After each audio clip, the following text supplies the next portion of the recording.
What's up, Ern? This is Prima with the Just Prima Show. Have you ever been given lemonade, something sour, something, tart, something unexpected, and later you had to make lemonade out of it? Something sweet, not so tart, but you make the best out of it? If so, stay tuned. I'll be back in a moment. Tune in. If you think you knew me, you didn't really know it all. I've been through my shared struggles and I'm still here standing tall. Never the type to fold, if I fall I wouldn't fear. I'm giving you all of me, this my blood, love and tears. If you think you knew me, you didn't really know it all. I've been through my shared struggles and I'm still here standing tall. Never the type to fold, if I fall I wouldn't fear. I'm giving you all of me, this my blood, love and tears.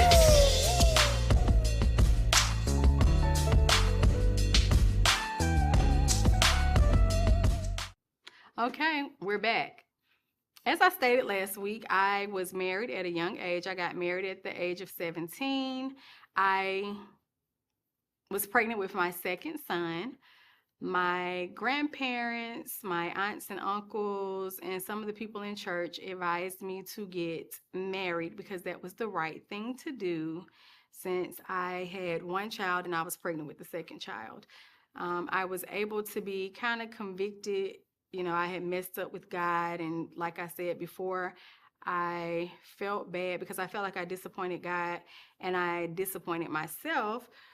We intended on getting married, but maybe not at the age of 17. We thought we were in love and we were going to live happily ever after. And after listening to the church and relatives, that's what we did. My parents were against it. They did not want me to get married, and they did not come to the wedding. My mother-in-law did not want us to get married either, and she did not come to the wedding. So contrary to what our parents advised us, we listened to the advice of the people that were supposed to be close to God, up in heaven next to Jesus Christ, or so we thought. Both of us went to cosmetology school together. We wanted to open a hair megaplex. We had the perfect spot. We had the ideas of what we wanted to have inside of that place. However, life happened. During that time, while in cosmetology school, we worked, we had the kids, we went to school, and we were friends prior to this, so I thought that we would continue to be friends and we could accomplish the goals that we had set, and that's not what happened. During that time, we were young. I experienced infidelity. There were friends that came back from college that we went to two schools on the west side of Atlanta, and they were rival schools, but the two schools on the west side of Atlanta that I guess he was popular. He was able to go to the prom and things that I wasn't interested in going to because it seemed like I grew up overnight and he was still trying to be a teenager, And as they say, men or boys develop a little slower than us and they don't grow up as fast as females do. So for me, I felt like he was trying to fit in, he was trying to be cool, and later I came to the realization that he was doing what the average 17, 18, 19-year-old would have done if he didn't have a wife and children. I remember him wanting to make fast money. He decided that he didn't want to work a regular job anymore because he was trying to compete with some other people, which caused him to sell drugs, which caused him to be involved in criminal activity, which I was not comfortable with. Being in and out of jail and ultimately going in and out of jail and coming back and forth. There were always girls, there were always women. When the friends came back from college, they went to adult entertainment venues or strip clubs, as stated before. While we were together, when he decided he wanted to stop working, there was a time that we winded up going to a shelter so that I would have a roof over my head for my children based on the lifestyle that he wanted to live, that I was not quite comfortable with. So in going to a shelter, I remember them helping us to find somewhere else to live stable. I remember him leaving out overnight, like he would get off work, and when he would get off work, sometimes I remember times that he would go and be gone for the whole weekend. And I'm calling the police departments, I'm calling the hospitals. I'm trying to find out, whether you have a John Doe. I didn't want to necessarily say his name. And by this time, I'm pregnant with our third son. I was pregnant with our third son. And I remember I just kept saying, well, just wait till I have this baby. Just wait till I have this baby. Because I did not feel like what I was experiencing, although when he got caught and when he was into things that he shouldn't have been into, that's when he wanted to go to the church. He wanted to talk to other couples that had been married for a long time. He wanted to talk to the ministers and did whatever he had to do, or he felt like he had to do, to cause me or make me stay. There were times that, I remember one time he had some inappropriate activity going on with one of my relatives, and me shooting through the parking lot at both of them, because when you're young, you're out of control. You don't know how to handle your emotions. And my grandmother and friends seeing him out in the street doing things he shouldn't have been doing, which caused me to be what he would later say, oh, Prima's crazy, or Prima's tripping. But I wasn't. I felt like I was being disrespected, and I handled things what I thought was accordingly at the time. Later, I decided that that was not a healthy relationship for me. I also remember him telling me that although I wanted out, now we're at the fourth child. I remember him telling me that no one would want me because I had 4 sons, and I was going to have to put up with him, and I was going to have to forgive him, and one day he'll get it together. Maybe a month before he went away for 3 or 4 years, I remember crying and cleaning up the house. And I don't know if a lot of people aren't old enough to know who Hazel is, but Hazel was a show that came on, and she was like a maid. So when I get angry and I get upset or frustrated, I can clean up like Hazel. I can clean up like Molly the maid, whatever you want to call it, rearrange furniture, a lot of things. One of his siblings helped him cheat or allowed him to hide over at the sibling's house when he was having his rendezvous. And it just caused a lot of chaos and turmoil in our relationship with his family and myself at times.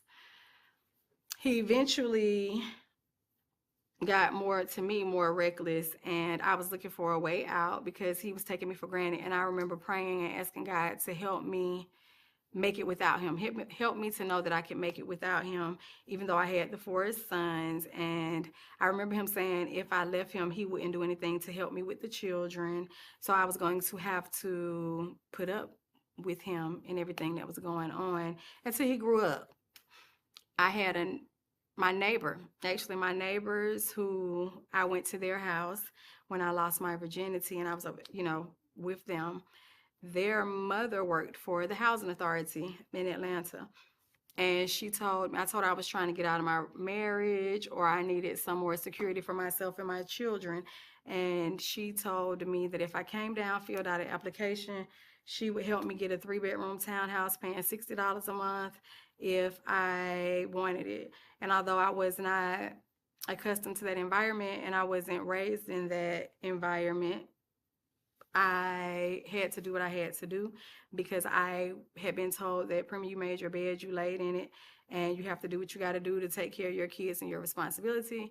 They didn't ask to be here, so I moved. And moving to the housing authority in Atlanta, we were in a place that we were back and forth.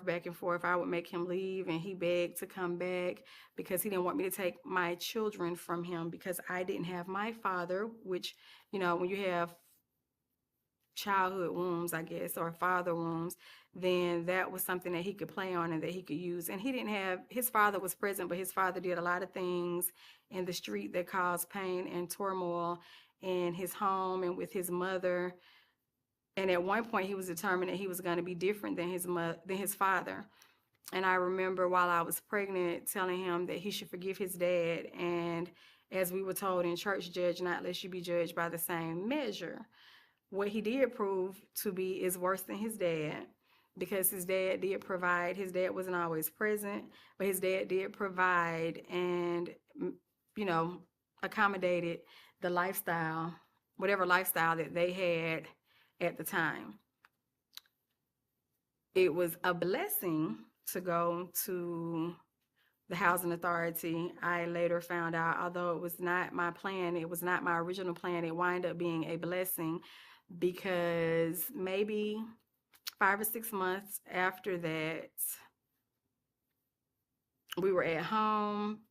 I had the police knocking at my front door and at my back door. They were looking for him.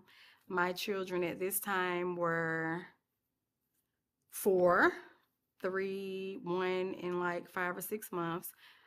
The police came looking for him for a crime that I was unaware of and that he denied. They arrested him in front of myself and my children. And I was in school at the time. I was in school for medical assisting, and I was working at the airport. When he was arrested, then life changed for me. I did not know, although I was in a situation financially that I could pay $60 a month for rent and I could go to work, and I had child care assistance where I could keep my kids in child care. What I did not have is where he was at home when I went to school in the daytime and I was able to work at the airport at night. Now I didn't have the support at night. My mother worked at the post office, and I was so used to being told when you make your bed, you have to lay in it and no one owes you anything. I remember one of the hardest things, and I talk about this all the time, and although it may seem small or menial to some people, I remember he got locked up on a Wednesday, and it was the Wednesday after Valentine's Day. So I was giving this special ode to my loving wife and a new wedding set and band set because I had stopped wearing it. But then he went out, stayed out overnight, came back the next day. The police arrested him. And now my kids have 2 more days to go to school, which is Thursday and Friday. And I didn't get paid till Friday. At that time, the daycare wanted the children to have like 10 diapers at the daycare each. And I had 2 in diapers, and I needed to have diapers at home as well.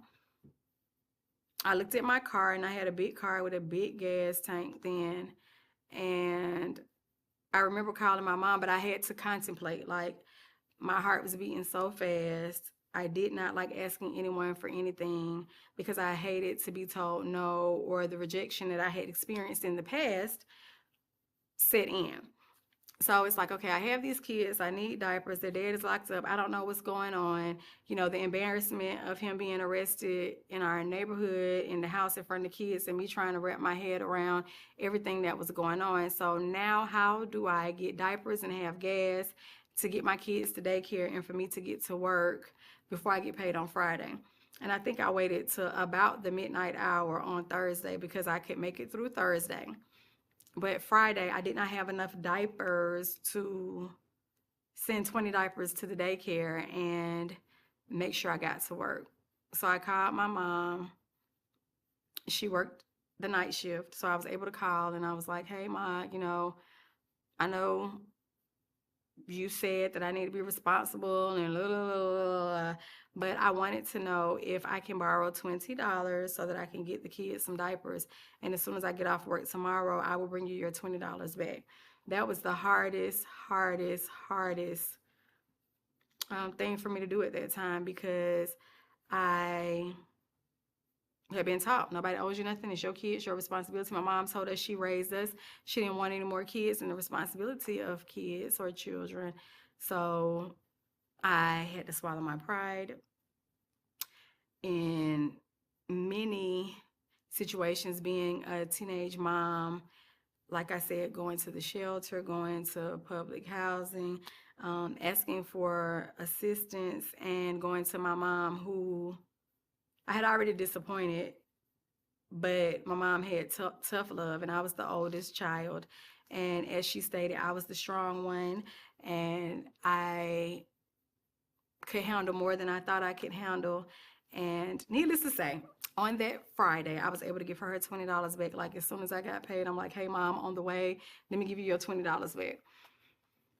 That was a tough lesson to, or really a tough situation to go through. And the lesson being learned that although my mom said it, I don't feel like she was as bothered by me asking and me keeping my word as I thought she would have been bothered. So now I have school. I have school, I have work, I have 4 children, and days are passing. My husband is not able to get out on bond. You know, I can make excuses about school for a few days. I don't need to make excuses about work because I have responsibilities, and I have, you know, which includes the bills at the house, as well as 4 children, as well as gas and insurance and everything that comes along with the 4 children. I asked my mother, was there any way that on certain days she could watch my children at night or her off days so that I could finish school, because now I'm trying to figure out how I'm going to finish my medical assisting. She said no. She had her children. She raised them. She did what she had to do, and that was not her responsibility. The children didn't ask to be here, and I needed to do what I needed to do to take care of my responsibility. Okay. My grandmother,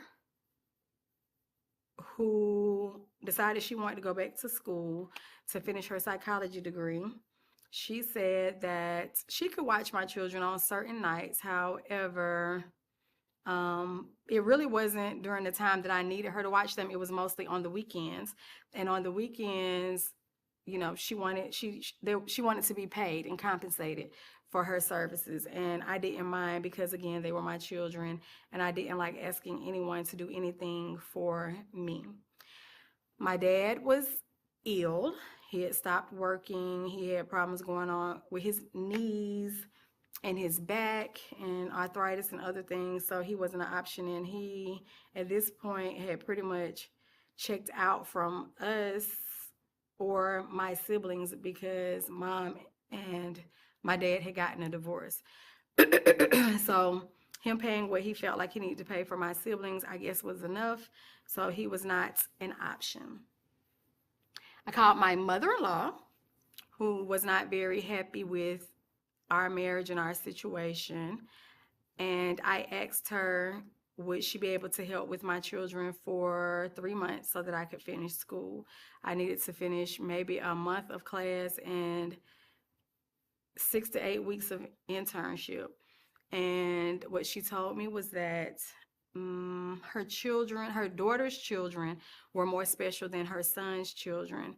So she could not make, and she was a housewife, and she told me that she could not watch my children, but she would watch her daughter's child at the time, and maybe she was having a second child.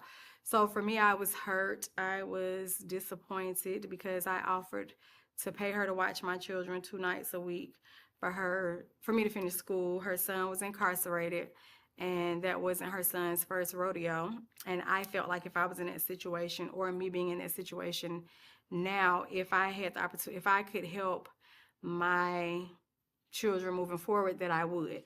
However, everyone's different, and I learned that. And of course, it made us have a more, bitter relationship, because I felt like my sons were her first grandchildren. I did not understand how she could differentiate between her daughter's children and her son's children, because they're both her children and they're all her grandsons.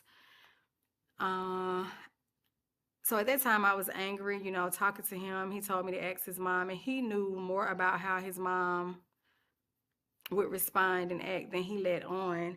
And him being where he was, it wasn't a whole lot that he could do being where he was.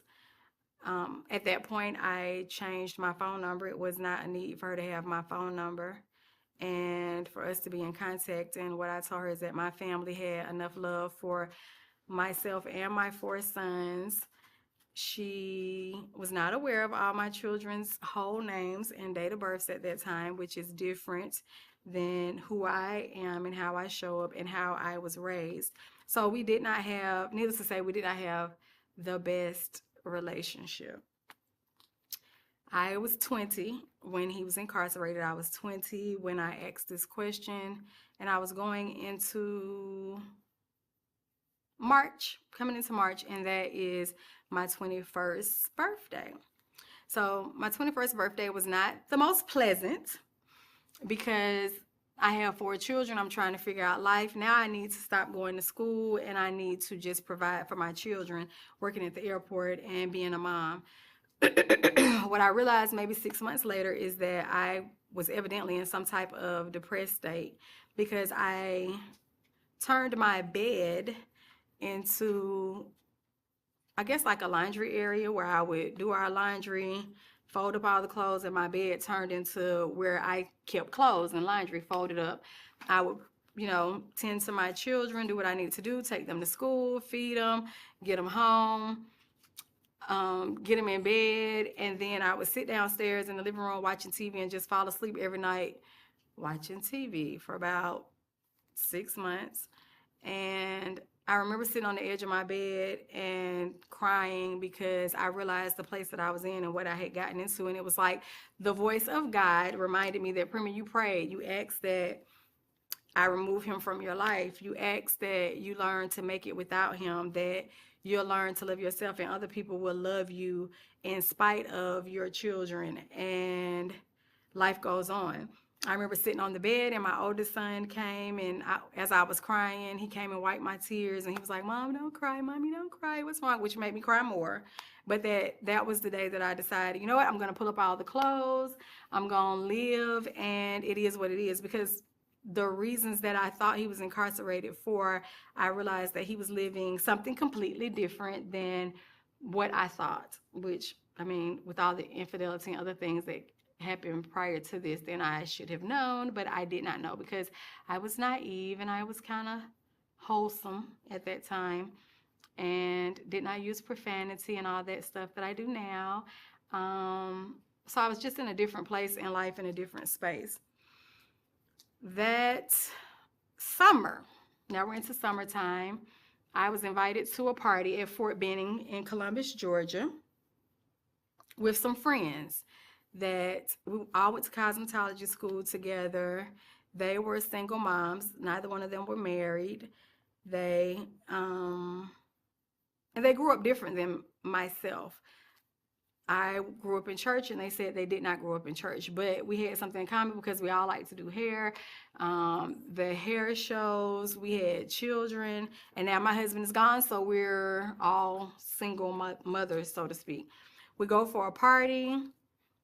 I do like challenges, and I am kind of daring, or I was more daring and like challenges when I was younger. So being from Atlanta, we know about the clubs and the adult entertainment industry hearsay, not necessarily being in that environment. And not being in that environment, you can judge, prejudge, assume, look down on, and all those other things. So being in Columbus, everything was set up perfect for this particular weekend. And I say perfect for me, considering the things that were going to happen moving forward. So after going to the party for the weekend, girls breaking off wherever they were, 2 of the girls that were there to see someone, we come back to the hotel, and the hotel is attached to the strip club, and next to the strip club is the liquor store. So everything is like right there, like you can walk. So some of the young ladies was like, hey, let's go in the club and see what it's like. And I'm like, okay, cool. I talk just like I talk now. So of course I can go in the club and run my mouth. So we walk in the door because we want to see. And when we walk in the door, they was like, oh, where you ladies from? And we was like, we're from Atlanta. You was like, oh, y'all dance in the club? Yeah. We just want to come in and see what y'all got going on. And we walk inside, and when we walk inside, of course, we see like naked bodies everywhere, It was a shock. It was different. We were, I don't think we were obvious, like, oh my God, like, what's going on? But we looked, we watched, we was like, okay, okay. And looking at the competition, I am competitive. So looking at the competition and me being a daring person and liking challenges, and, they were with it too. I was like, okay, this ain't nothing, like, whatever. But then they asked us, well, hey, why don't y'all come on and dance? Why don't y'all come and dance? And so we don't have any costumes. And they were like, well, are y'all ready? Do you have your bags? Do you have blah, blah, blah? And we was like, oh, no, but we have to go back to the hotel talking junk, because the intention initially was to see and maybe not come back. But a few of the girls was like, well, we can go back like I have. So after we left, they go looking in their bags and see what they have. This one has this one has that. I really did, I didn't grow up drinking and smoking and things like that. The husband that I was married to, he drank. I had drank occasionally, and all I knew was Absolute and cranberry juice. So before we get ready to go, so now we determined that we're going to go back. And then going back, I was like, oh, well, I need a drink. And I didn't drink like they drank, but we decided we was going to go, and I didn't know what to order besides Absolute and cranberry juice. Went next door, got Absolute and cranberry juice, went back to the hotel over there. And when I went back to the hotel, I'm drinking. I'm like, okay, I guess I need to, get in the mood, get in the vibe, or whatever. We get back to the club, and all I had was a bikini swimsuit. Somebody else had a little short set, like a cat short set. Somebody else had their swimsuit, and somebody else had a swimsuit. Somebody had boots. I think I had some little sort of high heel sandals to wear with the with the bikini. And it was okay, we're gonna go in here, because looking at what's going on in here, honey, we got this. So in going in there, we all decided, we said we wanted to go on one set together because we were nervous and we didn't want to do one show, like a show individually or separate. So we said we would go on together. But when I got on stage, we chose like 3 songs or whatever for a set. And I guess that's when the God in me, kind of stepped in and was like, girl, what you doing? You can't do this. So I have this inner talk going on, and my, classmates that were there, they get on stage, men everywhere, and I'm watching, and before you know it, they have all their clothes off, and I'm still dressed, and I'm like, hold on, like I thought I was ready for this, but I'm not ready for this. By the time that set was over, I think I had only taken off my top. We left, and I was like, hold up. And when I saw all the money they got and the money that I did not get, I did get some money, but I didn't get what they got. But then I'm looking at them like, now I know I could have made more than her, and I know I could have made more than her. So we're going back tomorrow. Going back tomorrow, I started drinking early so that I could go back. And what I realized in watching my classmates on stage and watching how the men were responding, that sex sells, or the female body sells, the how appealing women are and what men are willing to do for the fantasy of a woman. Now, in my head, I'm going back to my experiences with men, my experiences with 2 fathers that were not present, that 2 fathers that did not always tell the truth, and 2 fathers that stood me up, that I felt rejected or abandoned, along with molestation, along with attempted rape, along with a husband that did not keep his promise. So with that, I'm going to take a break, and we'll be back in a moment. What's up, this is Prima with the Just Prima Show. Check me out every Wednesday night at 8 p.m. on YouTube. Search Just, Just, Pr1ma, or on Caribbean Life TV. I'd like to give a special shout out to my viewers. I thank you for all the comments, questions, feedback, suggestions, and I also want to say thank you to all my motivators. Stay tuned. See you every Wednesday night at 8 p.m. Tune in.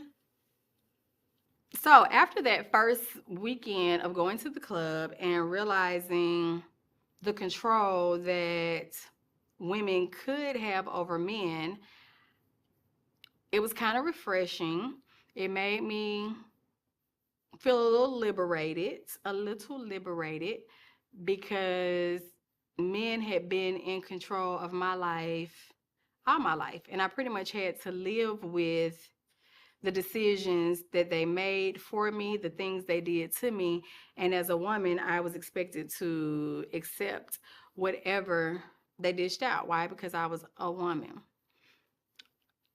So coming back to Atlanta, I had my best friend and my sister, and I told them, "Oh, y'all ain't gonna believe what I did." Although they knew I liked challenges and I was kind of daring, this was like, "Oh my God, Prima, you did that!" And eventually, they came a time or two with me, and my best friend had a similar experience where she was like, "Oh, I can't do this." I continued to work at the airport until one day, working at the airport, I got a call from the daycare saying that my 11-month-old was running a fever. That was my last son. And with him running a fever, they told me I had to come pick my son up from the daycare. I didn't have anyone that could go pick him up. And I went to talk to my supervisor, and I was a team lead. So I drove trucks up to the airplanes, and we would get on the airplanes, put the liquor kits, we would put peanuts, pretzels, and magazines, and get on and sweep real quick and get off. So the supervisor, who was of a lighter persuasion, told me that I understand that your child is sick. However, I have horses. And when my horses get sick, my horses have to wait until I can take them to the veterinarian. So your son ought to be able to wait until you get off work and you drive the trucks to the planes because you have a job to do and you have a team to get there. And I asked him to repeat himself, and he did. And when he did, then I had some choice words, took off my badge, and told him where he could go and what he can do with his badge. And I left. It was not hard for me to leave at that time because at this point, I had a taste of the money that I could make in the club. And the money that it took me a week to make in the club, I could make in the money it took me to make on a job for a week, I could make in the club in a few hours, depending on the day. So for me, it was a no brainer. I decided that that's what I was going to do. And I made connections with ladies that could make my costumes. I went out, we had stores that we could buy shoes at in Atlanta that I was able to go and get the shoes that I wanted. I did not start in Atlanta initially because I had, like, my name is very unusual. I know a lot of people around town, and if someone says my name, then I knew that they would know who I am. So for that reason, I decided to start out in Columbus, where I had been, and later on going to Miami because those were places that I wasn't known. I wasn't going to see any family members, any friends, classmates, or anything like that. So it was easier for me to do that. I initially told my grandmother that I needed her to watch my children more often because I was working at night, and also that I was going out of town to see someone was my first story, and I didn't tell them for months that that's what I was doing. But that is how I initially got into adult entertainment, which is legal. I had to get fingerprinted, had to do a background check, and you have to pay for a permit to work in every club in Georgia, every adult entertainment club or strip club in Georgia. And that license, you have to get a license per club in order for you to do adult entertainment. And again, I began to see that sex sells, the illusion sells. They use women, half-dressed women, for diapers, for tires, to sell Coca-Cola, to sell anything. So for me, what I saw just from the beginning is what got me into that environment. And with that, I'm going to take a break, and I will be back in a moment. Hi, I'm Prima from the Pr1ma Show. I don't know if you were able to check me out on Instagram, YouTube, TikTok, as I'm learning to maneuver my social media platforms. But what I would like for you to do is tune in every Wednesday night at 8 p.m. on YouTube, Caribbean Life TV, and I'm just Prima, JUSTPR1MA, as I transform. Y'all transform. See, my hair was up and now it's down, giving you my blood, love, and tears. I'm an open book. Ask me what you want to know. You can email me at imjustprima@gmail.com. Tune in. Stay true to you.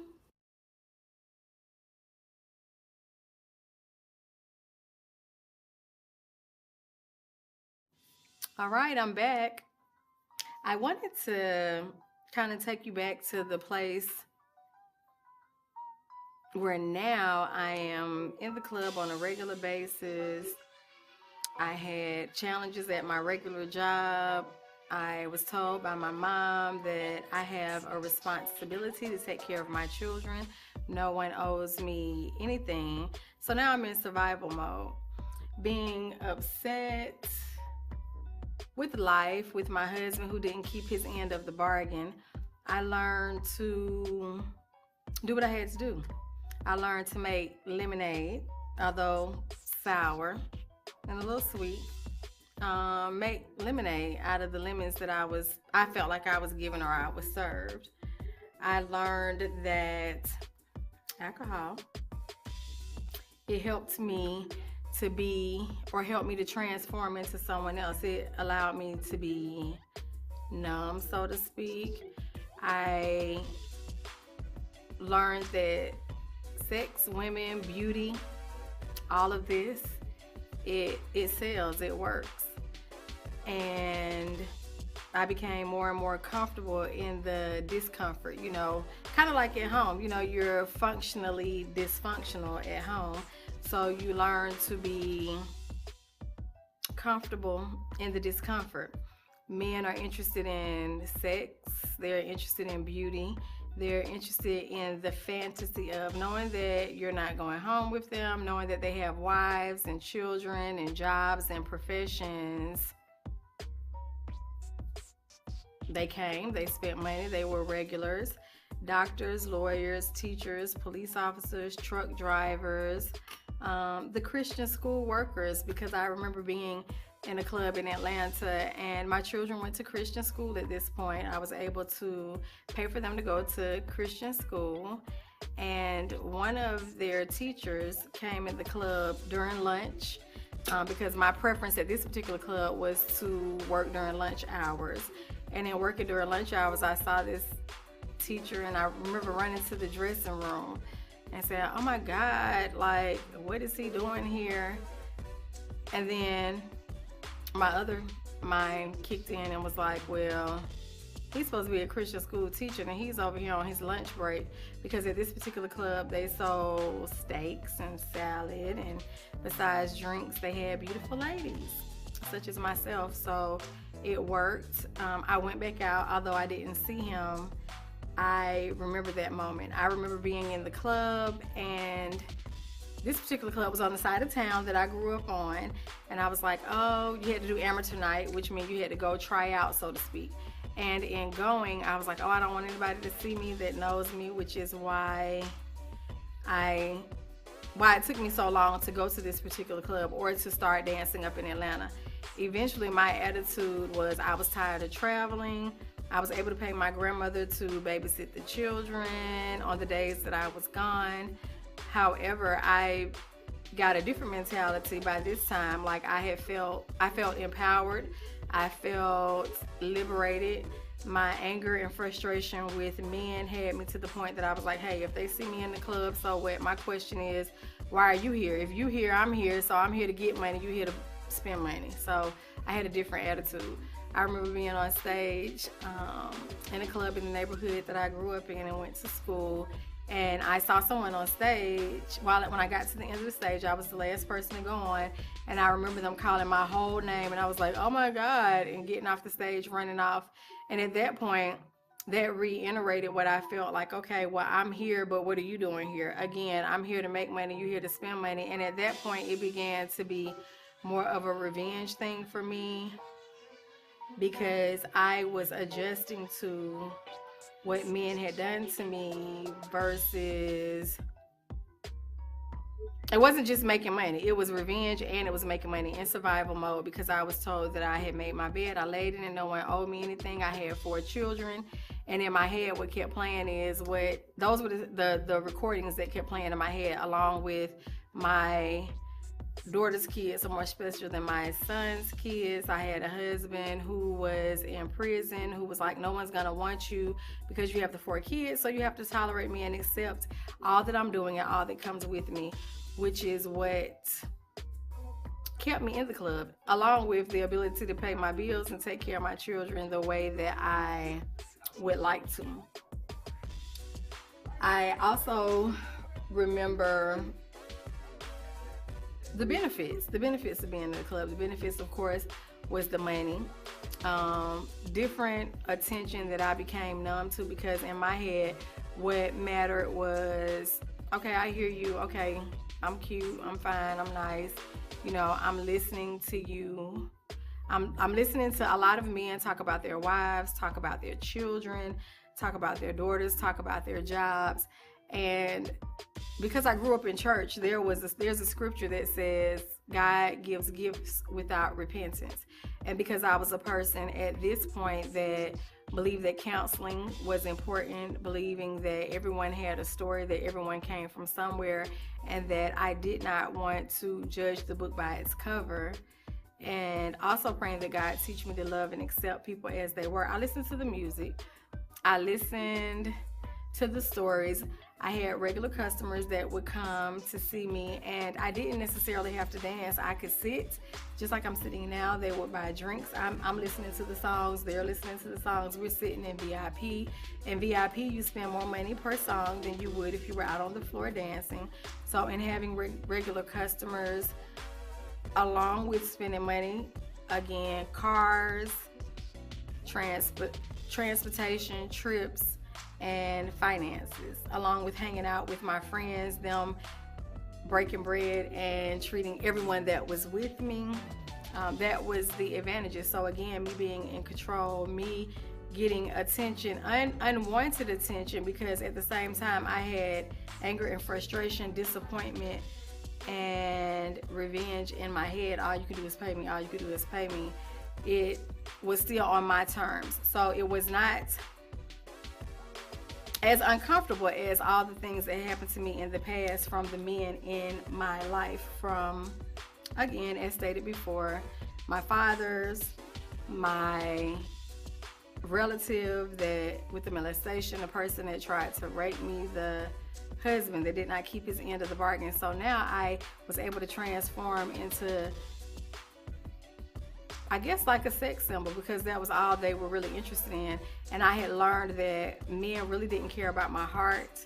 They really didn't care about my hopes, my dreams, my fears. They didn't care about my children. They wanted what they wanted. They wanted to be entertained. They wanted the attention of a woman. And it didn't matter if, what I learned is that it didn't matter how beautiful you were, how big, how small.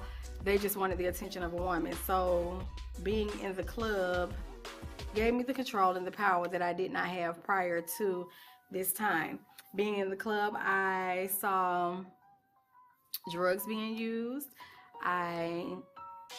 There was sex in the clubs. There were orgies in the clubs. There were fights in the clubs. Smoking cigarettes. You know, it was an adjustment. I remember the first time a woman asked me to dance for her, and I had friends that had a different lifestyle than I did. And I remember the first time I was asked to dance by a woman that I was not used to. And I remember my friend told me, girl, you better go out there and get that money, because all the money green and it spends the same. So go out there and get the money. And that was an adjustment. And that was another time that I had to drink and turn my back. And then eventually I became numb to that as well, because I was in there to make money. I had 4 children to take care of.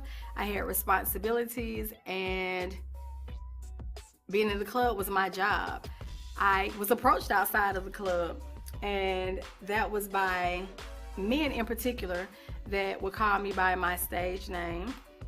And in calling me by my stage name, it was offensive, but I had to teach them to address me differently, because when I'm in the club, this is my alter ego. When I'm in the club, this is me in character.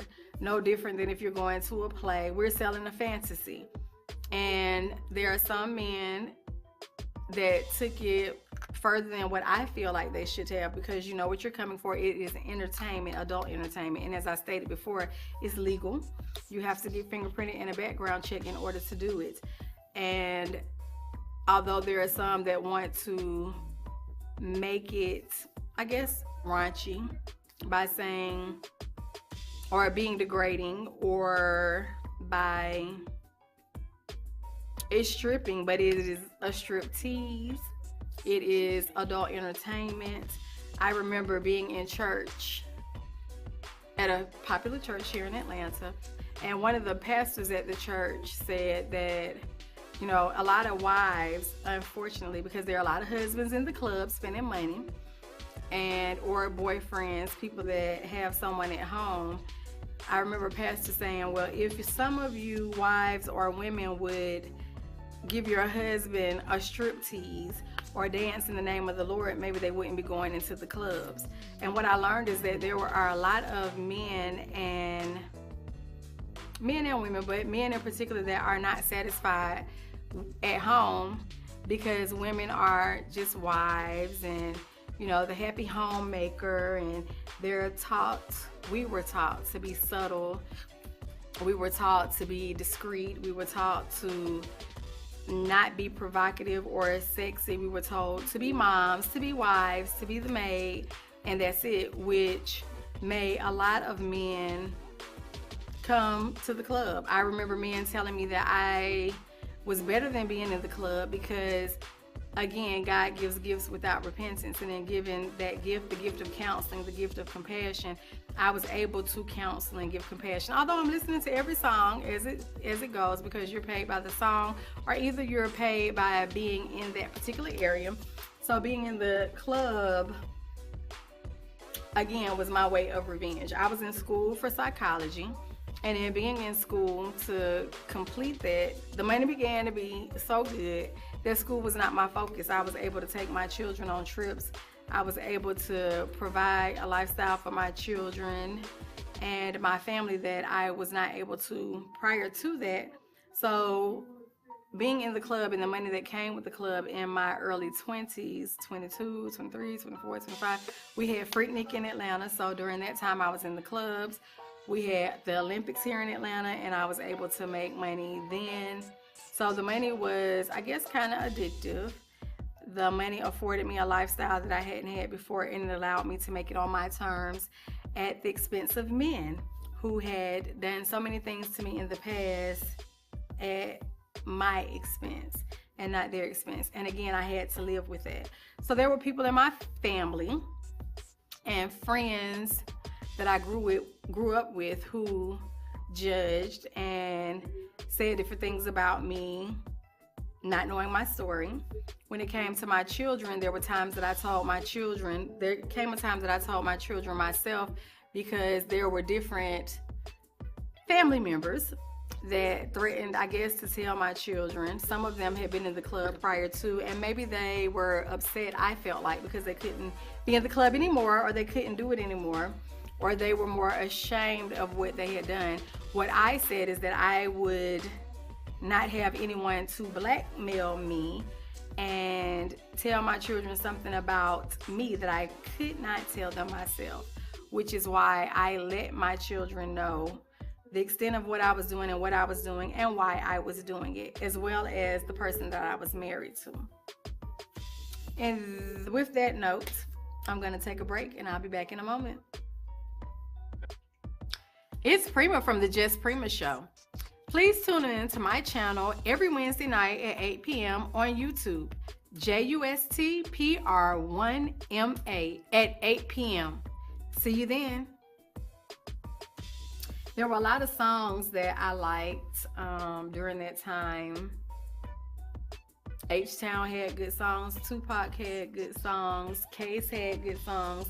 So because I have copyright rules that I need to follow, I was not allowed to play those songs, so I'm not playing them. But just go back to like 1993, 94, 95, 96, then you'll hear the songs that were very popular during that time.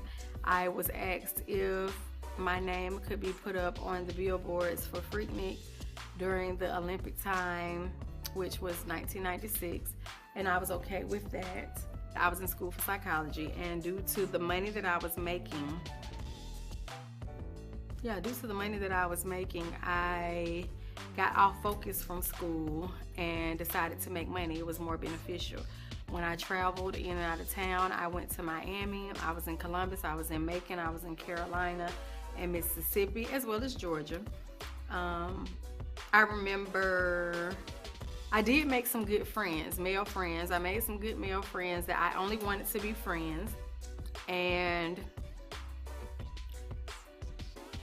most of them could not just be friends. They wanted me to be more than friends. And I was not in a place to be more than a friend because I had hurt and frustration. I was not looking for a relationship. I just needed to take care of my children and my responsibility, and I was still technically married. So a few of those men were my friends for years, and we had a good relationship for years, but it was still from an unhealthy place. Unhealthy place for me because I was still angry and hurt and resentful for the things that I experienced, and I feel like unhealthy for them because they wanted more than I was willing to give. And again, I felt like they saw me as objects.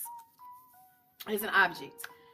Oh, I liked Tupac during that time because again, I was an angry, upset, frustrated, vengeful woman at that time. And I began to, in my anger, I began to like the power and the control that I had over men again because of the control and the power that they felt like they had over me, where before I didn't have a voice, and at this point I had a voice and I could do anything and everything that I chose to do on my terms and not on their terms. And in that, I'm going to take a break and I'll be back in a moment. It's Prima from the Just Prima Show. Please tune in to my channel every Wednesday night at 8 p.m. on YouTube, Pr1ma at 8 p.m. See you then. I'm back. And I'm going to pick up with my children. Although I was in the club and I was working and it was an honest living, I kept my children in Christian school. I made sure they went to church. I did not go, I let them go to church with my grandmother, who was, a faithful member. At this point, I was out of church.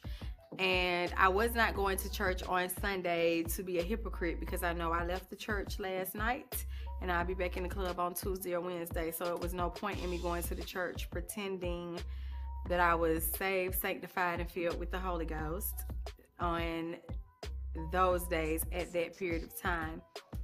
And being in the club, eventually I got to a place that I felt like, well, you know what, Prima, you're in here, you're not happy with everything that you're seeing. You're not comfortable with everything you're seeing. And what are you gonna do? There were times that I said I was gonna leave and I didn't leave because I saw so many ladies say that they were leaving the club. They have this big retirement party and they wind up coming back in like 30 days. While I was sitting in the club and listening to the men and the women that were telling me, hey, you better than this, you need to go on back to school, you need to finish your degree, you have been such a help. They would come in and just pay me just to sit and talk. They didn't want me to dance.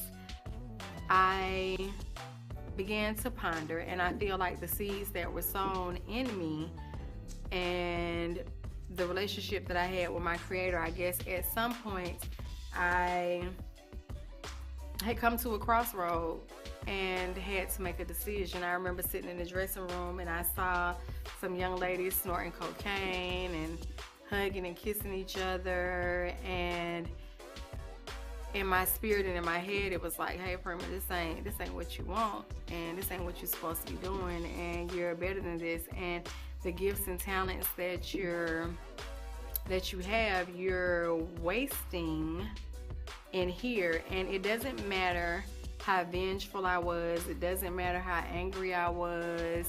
It doesn't matter how much control I think I have.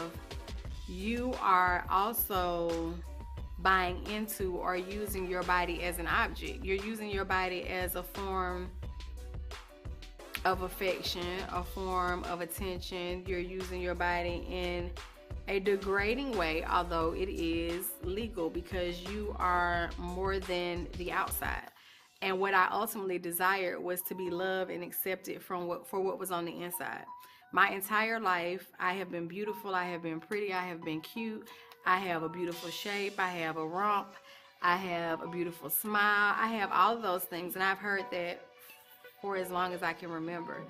However, there were not a lot of people in my life that wanted to know Prima, because I'm far more than that. And in relationships, I wanted someone to love and accept me for me.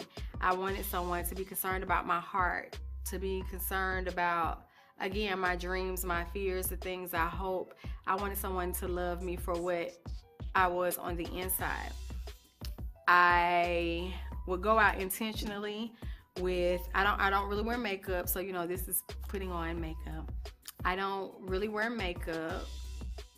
I would go out in sweats, t-shirt, flip-flops, because I didn't want anyone to like me for what they saw on the outside. Because what happens if I'm not like this anymore? What happens if I was burned? What happened if I broke something? What happened if I was handicapped? So who is going to love Prima for just Prima? Because my fathers didn't, because my cousin didn't, because the boyfriend in school didn't, because my husband didn't. That wasn't enough, and that's all I wanted. And I remember sitting in the dressing room and saying, hey, Prima, what's going to happen if you break your leg? When you look at these ladies who come back and forth, and they 40, 50 years old, still in the club dancing because that's all they know.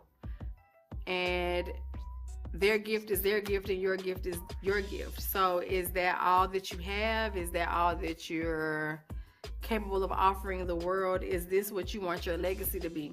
And if you break your leg, there is not workers' compensation. There is no benefits for you if you do that. So what are you going to do? And I remember contemplating leaving the club, and I would change my mind, because I'm the type of person that says I'm not going to do anything, or I don't make final decisions or say that I'm going to do something unless I'm going to do it. I remember waiting until the summer of the Olympics in 1996 in Atlanta, saying, hey, this is going to be my last hurrah. It was good, but no matter how much respect I am demanding, and no matter how much revenge I think I'm getting, I'm still buying into the degradation of myself and that of women by using my body to get revenge, by using my body to take care of myself financially and take advantage of what men buy into, which is sex and beauty and your body and what they can see, the visual part. So with that, I winded up leaving the club. I left the club and I did not go back. I am thankful that I was able to leave and not go back. Was it easy not to go back? No, it wasn't. There were times that I did contemplate, but because I'm a person that makes decisions, strong decisions, and sticks with it, I did not go back. But I can say, because of everything that happened in my life prior to, when it came to men, the hurt, the pain, the disappointment, the rejection, the frustration, that's what helped me go there. And that was a stage in my life that I don't regret, that is legal, and it's a part of my story. And again, it's not the end of my story. I want to say that after that, life changed for me. Some of those friendships I kept when I left the club, and I don't regret it. Again, it's for the making of me. It's not the end of the story, it's a part of my story. And with that, I will close. And again, that was part of my blood, love, and tears. And I will be back in a moment. It's Prima from the Just Prima Show. Please tune in to my channel every Wednesday night at 8 p.m. on YouTube. JUSTPR1MA at 8 p.m. See you then. Hi, it's Prima. I just want to say thank you for tuning in. Thank you for being present with me as I share my blood, love, and tears. I had to go back a little bit in this story. I know some people have said that they didn't believe that that was me or that was a part of my life, but it was. And in going through that, I have, I guess, transformed into someone else, and I am thankful that I was able to heal. I'm thankful that I'm able to share my story, and hopefully it encourages other young ladies, other women, and also that it makes men in the world aware of the choices and things that you do and say and how it can affect your daughters, your sisters, your moms, etc., etc. I will be back next Wednesday at 8 p.m. and I will share other parts of my life. I won't disclose that information tonight. However, I wanted to get on again and say thank you. Please tune in, go to my channel, like, share, and subscribe. Just Prima, JUSTPR1MA on YouTube and Caribbean Life TV. Thank you. See you next week.